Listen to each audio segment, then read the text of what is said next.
So just to recap, on December 30th, the New York Knicks acquired OG Anunoby for RJ Barrett and Emmanuel Quickley, as well as a 2024 second rounder.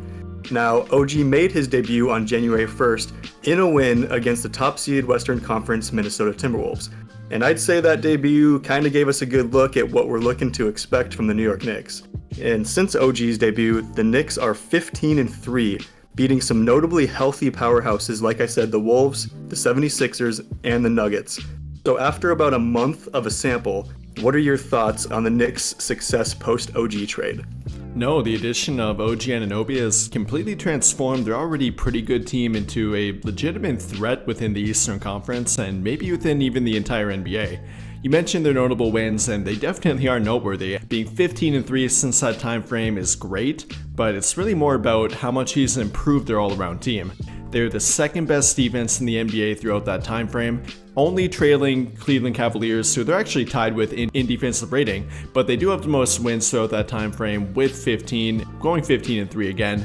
And I think he's really done wonders. They're already really good defense. He's made it now great. Been a significant wing defender upgrade over RJ Barrett, who was included in that trade like you mentioned, and even Quentin Grimes too, who's now kind of fallen out of their rotation for the most part, and they might even be looking to trade him too. And since January 1st, when OG began playing for New York, opponents have only shot 41.6% from the field and 30.2% from 3 against OG Anunoby. And not only that, but if he would be defending them all game, they would be committing an estimated 10.1 turnovers per game. They had nobody on their team that could make that kind of defensive impact beforehand, and especially not from a guard or wing defender. Purely from defense alone, OG Anunoby's already done wonders for them, and you know how Tom Thibodeau likes his all-around great defenders. Oh yeah.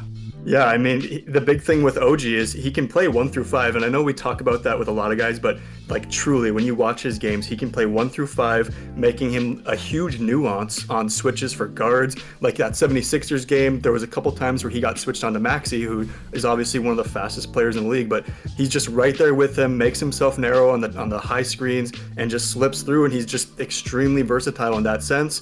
And he's only 6'7", but he has such an insane lower body, and I know we've talked about him before, but his lower body strength is so crazy. He just can't be moved to those big guys that kind of try and set up like a play with some footwork, and he can't. He sometimes struggles with guards that go for like a quick turn and pop just because he's 6'7", but you know, he's still lengthy, super hard to move, great timing on pokes, blocks. He's just so long. And since the Knicks, over the season, he's averaging 1.3 steals a game, but since joining the Knicks, he's at 1.8, which is good for about third in the NBA just this season alone. So overall, yeah, his defense is just absolutely insane.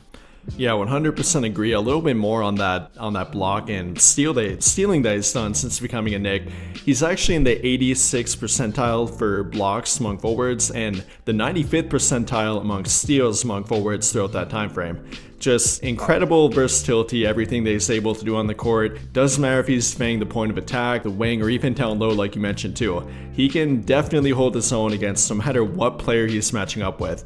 And all around, he's made their defense kind of look like a juggernaut throughout that time frame. He might not be playing right now, but he's not dealing with any kind of serious injuries, so he'll be back before not too long again. And not only their defense, but he's really done wonders for their offense too. The Knicks have been 9th in offensive rating after acquiring OG Anunoby, and he's really provided them with a legitimate third option next to Julius Randle and Jalen Brunson, who never needs the ball in his hands to be effective either. OG has been the most efficient non-big man in their team since becoming a Knick, shooting 51% from the field, about 40% from 3, and then having a 63% true shooting percentage, which only trails Isaiah Hartenstein and Jericho Sims, who take virtually all of their shot attempts directly at the rim. And I think he's really done wonders for Jalen Brunson. I don't think it's by coincidence that Jalen Brunson's numbers have gotten even better after they acquired OG Anunoby, averaging 34-7 while shooting 49.4% from the field, 35% from 3, and then having a 60% true shooting percentage since they acquired OG Anunoby until now.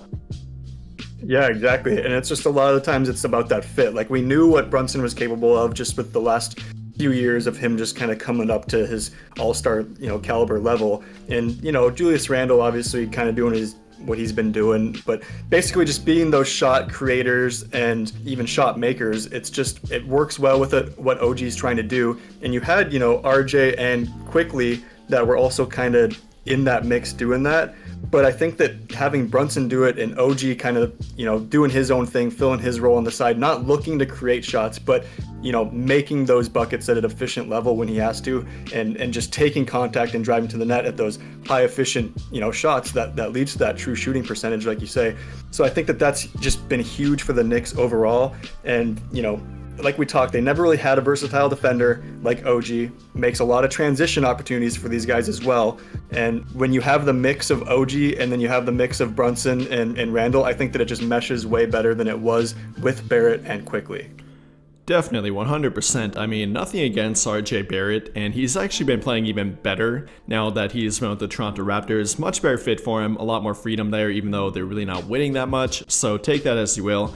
But compared to RJ Barrett, who is only shooting about 42% from the field and 33% from three, albeit averaging about 3 points per game more than OG has for New York, that efficiency, you definitely can't look past it. OG again shooting over 50% from the field, about 40% from three, and just all around being much more efficient while not needing to take possessions away from Jalen Brunson, who is without a doubt the best all-around floor general on their team and really one of the best in the entire NBA at this point.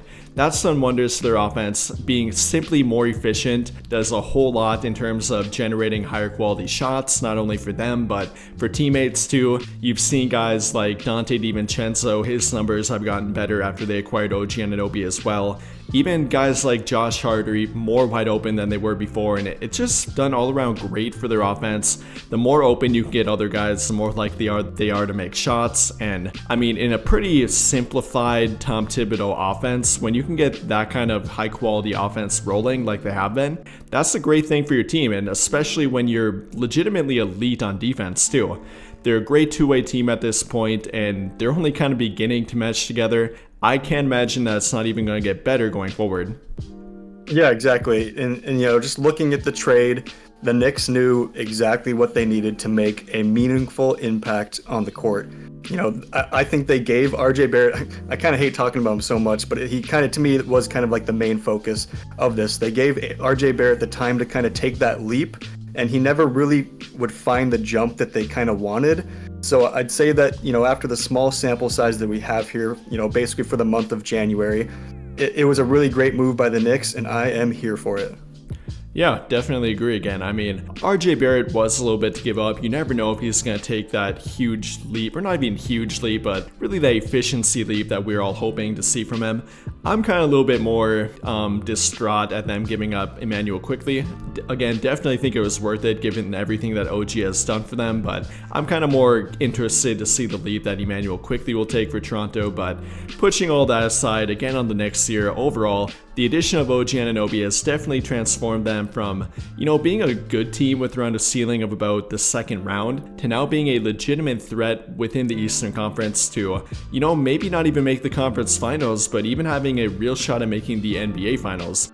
My only real worry for them is that OG Anunoby fits so well on their team and within their system that it's tempting to keep him on the floor at all times, which Tom Thibodeau definitely has already done a bit too much. He's had a problem with that in the past, especially with versatile wing defenders, two-way guys like Luol Deng, for example. I think we can all agree he shortened his career. I'm really hoping that doesn't happen to OG Anunoby. He is hurt right now. You can maybe argue that was part of the minutes he was playing. Maybe it really wasn't that, but regardless, I don't want that to happen to him. And I believe in the New York Knicks. That's really my only worry for them. So if they can get healthy again, they are currently playing without Julius Randle and OG Anunoby, and then stay healthy, I think they do have an argument to replace Philly as that third biggest threat behind Milwaukee and Boston now that Joel Embiid might be out for the year. And overall, I love what the Knicks are doing, and I think they are a legitimate threat within the Eastern Conference.